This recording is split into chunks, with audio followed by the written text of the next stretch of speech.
rose above all. He changed the game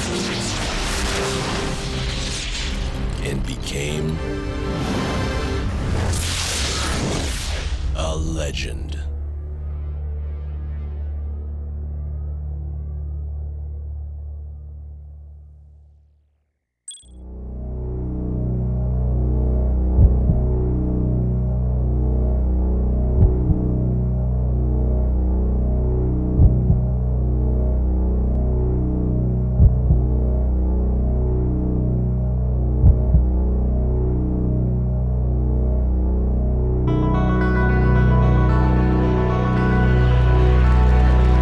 Are you ready?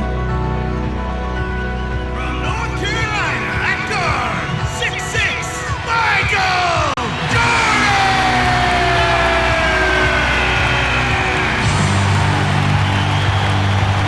The head coach of the Bulls, Phil Jackson.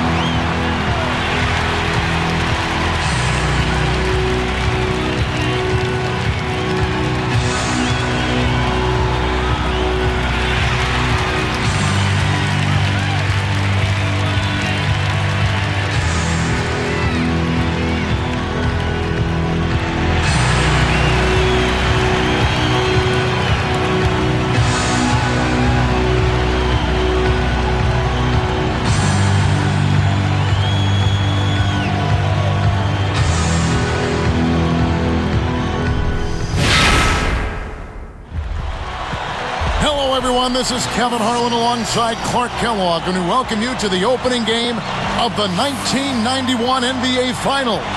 It's the Chicago Bulls out of the East against the Los Angeles Lakers out of the West in what should be an exciting best-of-7 series. But really, Clark, the story here is Magic Johnson and Michael Jordan facing each other in these finals. Kevin, it really is the story. I mean, they've met only 12 times since Jordan joined Magic in the NBA back in 1984. Now it won't just be a one-on-one battle, but these two will be at the heart of everything. First, for the Lakers, the question is, how do you stop Jordan from pouring in basket after basket? I'm not sure they'll find an answer to that question. Now, when it comes to Jordan, really, you can't look to stop him. You can only try to slow him down. But the other side of that equation, Clark, as you mentioned, is Magic Johnson. And he'll cause a lot of matchup problems for the Chicago defense. And it starts, Kevin, with his size. I mean, he's so tall and talented with the ball that he's a driving force of the offense. I mean, he runs the Laker offense. Chicago will probably end up putting a bigger guard on him, and then he'd probably look to eat up the smaller guards in the post. We might actually get to see the Jordan-Magic matchup because of that. But even if that isn't the case, you can expect them to try to one-up each other, not every trip down the floor, but throughout the game. This has the makings of, Clark, I think, a fantastic NBA Finals. I'm right with you there, partner. And let's go to Doris Burke. Doris, what do you have for us? Well, as usual, when one team has significant rest, there is a question about rust. 6 days off for the Bulls, who haven't played since Monday, while the Lakers are rested but have played on Thursday. I asked Coach Phil Jackson about this, and he said they're going to have to look to rebuild momentum a little bit, but the camaraderie is still there. Sounds like he's a bit concerned about his team's sharpness in this one. We'll see how it plays, guys. Great stuff, Doris. Thank you. And having not played in a week, that could affect the Bulls. It could a bit, but for the finals, you know this team is prepared and really ready to go. I think they're chomping at the bit. I don't think the time off will be as much of a factor as some think. And now the Lakers starting group. We got Divac, Byron Scott out there with Magic Johnson, then it's Worthy, and Perkins. Clark, so far during these playoffs, we've seen Jordan really ease into the game.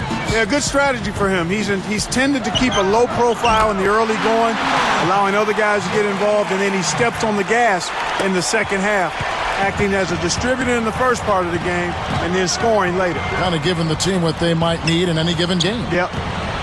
Here's Johnson following the basket by Michael Jordan. 13 feet out. No good from Perkins. Something about his game looks off here. He's just been out of kilter, not in rhythm. I know they'll need him to turn it around if they're going to be successful. And Jordan off to a quick start in this one.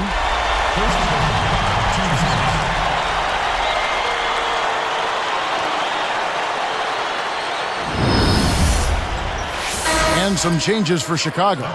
Will Purdue's checked in for Cartwright, and B.J. Armstrong has subbed in for John Paxson.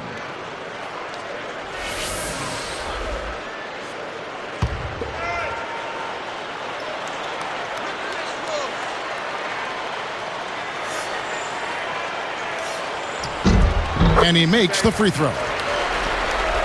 Here's Johnson. 2:36 left in the first.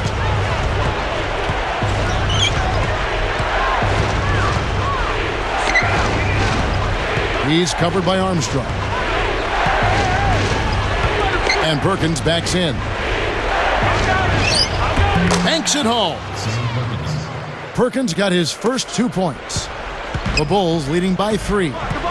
Something to watch for in this game. Magic Johnson might look to get the ball into the center. Vlade Divac to spur a quick, fast break. And these aren't the Showtime Lakers anymore, Kevin. They'll slow it up on you and go half court when they need to. But when the opportunity to get a quick 3-on-2 or 2-on-1 is there, they'll make that happen too.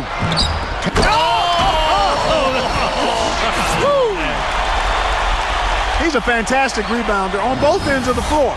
But he gives you that added element as a strong finisher at the offensive end. Well, it's got to be a comfort to know that even if a shot doesn't go down, you've got a guy under the glass like him. Yeah, he'll gobble up a bunch of those misses. And the Lakers making a change here. Williams is checked in.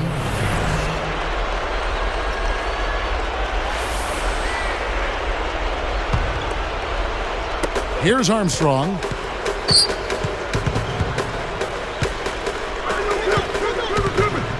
Outside Jordan.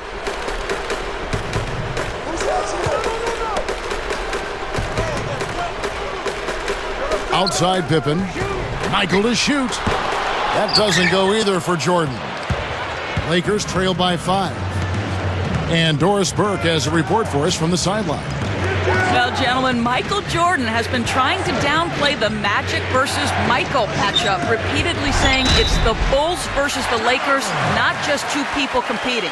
But when he talked to the media this morning, he relented just a bit, and you could see that look in his eyes, and he knew this would be about the marquee matchup.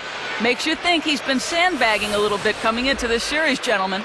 Thank you, Doris. And Clark, they can say it's the Lakers against the Bulls all they want, but really the world is watching Michael against Magic. Well, it's two of the best players of all time going at it. I know it's a little early to say that about Jordan, but he's shown it so far. Oh! That's the way to exploit the D right there now. Wait for an opening and don't give him a chance to recover. But Clark, he's going to make you pay for those slip-ups. Yeah, he sure takes advantage of every one of them. Lakers trail by 7. Not that you would expect much different, but Magic Johnson was huge in that Game 6. 25 points, and he did an outstanding job of carrying the offense. He also had 11 boards and 8 assists too, Kevin.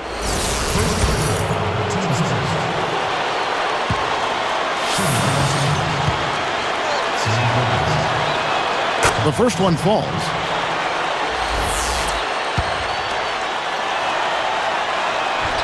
So after making the first, he goes 1 for 2. It's been a struggle. It's not happening right now. He needs to settle down a bit and let the offense come to him a little more. He's forcing things right now.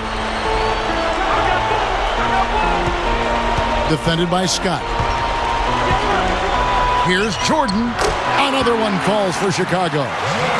So normally, Clark, Jordan has been slow to get going in these games, but he has come out on a tear in this one. He really has turned it on from the get-go, and tonight it looks like he isn't going to feel things out, but instead just dive right in and take charge. About 3 seconds between shot and game clock. Jordan against Scott. 5 on the clock. King snatches it inside. Here comes Armstrong. Bulls with the early lead, and that's what they've become accustomed to here at home. First quarter concluding here with a double-digit lead on the board. Bulls lead by 10. They're playing lockdown D, Kevin. As a coach, you can't ask for any.